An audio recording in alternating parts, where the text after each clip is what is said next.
ప్రైజ్లాల్. మాది నంద్యాల జిల్లా దగ్గర నందివర్గము. జూన్ నెల నుండి మేము వస్తున్నాము. జూన్ మాసం స్టార్టింగే డాడీ వస్తుందరా నా బిడ్డ పేరు పెట్టి పిలిచినాడు.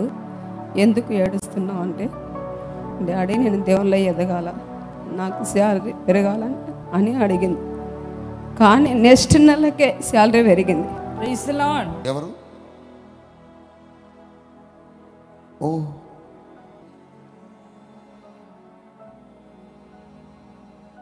వస్తుందిరా.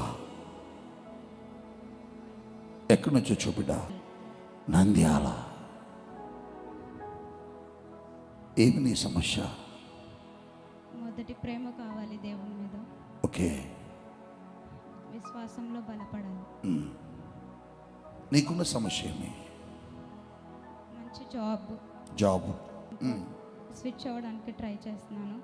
మా అమ్మకి మంచి ఎందుకు అక్కడ కూర్చొని ఏడుస్తున్నావు మరి దేవుని సన్నిధిలో? మా అమ్మకి స్కిన్ ఇన్ఫెక్షన్ తగ్గట్టు. అమ్మకి స్కిన్ ఇన్ఫెక్షన్ ఉంది. 6 years నుంచి సఫర్ అవుతుంది. ఎక్కడుందమ్మా? ఇలా రా. ఎప్పటి నుంచి నీకు? 6 సంవత్సరాలు డాడీ. 6 సంవత్సరాల నుంచి తిరిగి హాస్పిటల్స్ మందులు వేసుకుని 5 రకాల టీంలు పట్టించిన వాడు తగ్గలేదు. ఏడుపు, అసలు నిద్రలకు లేచి కూర్చొని పైగా అందరికి వస్తే నవ్వుతుంటాను. లోపల చాలా సఫర్ అయిపోతున్నా, చనిపోవాలనిపిస్తుంది. నీ సమస్య పరిష్కరించబడే స్థలానికి నువ్వు వచ్చావు. నీ కొరకు నేను ప్రార్థన చేస్తా. తీయుముషో లేంద్రహులమాయి. ఇది మొదలుకొని ఈ శరీరమును పరిశుద్ధాత్ముడు తాకి ఉన్నాడు. నా భర్త మామూలు మందిరానికి వెళ్ళాడు, మేము అన్నిలేము. కానీ నేను ఒక్కదాన్ని రక్షించబడినాను.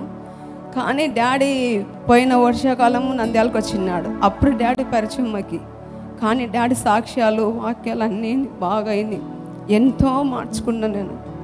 కానీ డాడీ వెళ్ళాలి, డాడీ ఎక్కడ పెడతాడంటే గుంటూరు పెడుతున్నాడు అని తెలిసింది.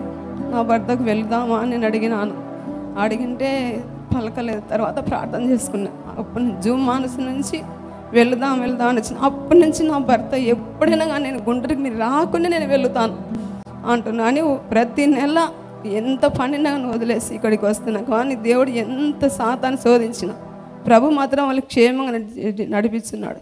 ఎన్నో పొందుకున్నాం. నా భర్త 20 సంవత్సరాల నుంచి అంటే మేళ మంచిని పోతాడు, అక్కడ తాగుతాడు, ఇంటికాడ ఏం తాగాడు. కానీ అటువంటిది నెల రోజులు అసలు ముట్టడమే లేదు అసలుకి. గట్టిగా చెప్పలు కొట్టి ప్రభు స్తోత్రం చెప్పండి. చూడండి సహోదరి మరి చాలా దూరం నుంచి నంద్యాల నుండి వారి ఇక్కడికి రావడం జరిగింది. వారు జూన్ మాసం నుండి పరిశుద్ధాత్మ తైలాభిషేక మహోత్సవానికి వస్తున్నారు. మొట్టమొదటిగా మరి దైవజనులు వారి యొక్క ప్రాంతానికి నంద్యాలకి మీటింగ్స్కి వెళ్ళారండి. అక్కడ వెళ్ళినప్పుడు దైవజనుల యొక్క సాక్ష్యాన్ని వారు విని ఎంతగానో ఆత్మీకంగా బలపరచబడి ఉన్నారు.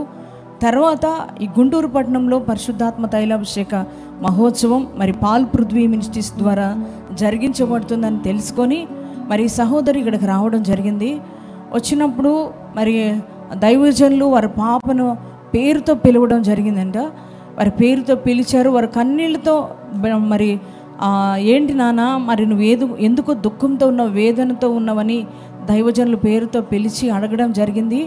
అప్పుడు వీరి పాప చెప్పారంట, అయ్యా నేను ఆధ్యాత్మికంగా ఎదగాలనుకుంటున్నా, దేవుళ్ళు ఎదగాలని ఆశ ఉంది. అంత మాత్రమే కాదు, నాకు శాలరీ చాలా తక్కువ వస్తుంది, శాలరీ పెరగాలి, నా కోసం ప్రార్థన చేయండి, మరి దానికోసమే నేను బాధగా ఉన్నాను, వేదనగా ఉన్నాను అని చెప్పినప్పుడు దైవజనులు చెప్పి ప్రార్థించి నీ శాలరీ పెరుగుతుంది, నువ్వేం భయపడుకో, దిగులుతో ఉండొద్దు, దేవుడు నిన్ను దర్శిస్తారు అని చెప్పి దైవజనులు చెప్పినప్పుడు మరి అంత అద్భుతం అంటే లేట్ కాకుండా ఆ నెక్స్ట్ మంతే ఆ యొక్క పాప శాలరీ దేవుడు పెంచాడంట. గట్టిగా చప్పట్లు కొట్టి ప్రభుకి స్తోత్రం చెప్తారా? హల్లెలూయా. అంత మాత్రమే కాదు, సహోదరి చెప్తున్నారు అది అన్ని కుటుంబం బిడ్డొక్కరే రక్షించబడి ఉన్నారు, తన భర్తకు మారు మనసు లేదు, రక్షణ లేదు. కానీ పరిశుద్ధాత్మ తైలాభిషేక మహోత్సవానికి వారు వచ్చిన దగ్గర నుంచి అంటే అంతకుముందు భయంకరంగా త్రాగేవారంట. కానీ ఇక్కడ గురించి వెళ్ళిన తర్వాత దైవజనులు ప్రార్థించిన ఆ తైలాన్ని వారు అప్లై చేయడం జరిగింది వారి హస్బెండ్కి. మరి ఎంతో మందు తాగే తను మరి ఆ మందు మీద నుంచి మనసు పోయింది.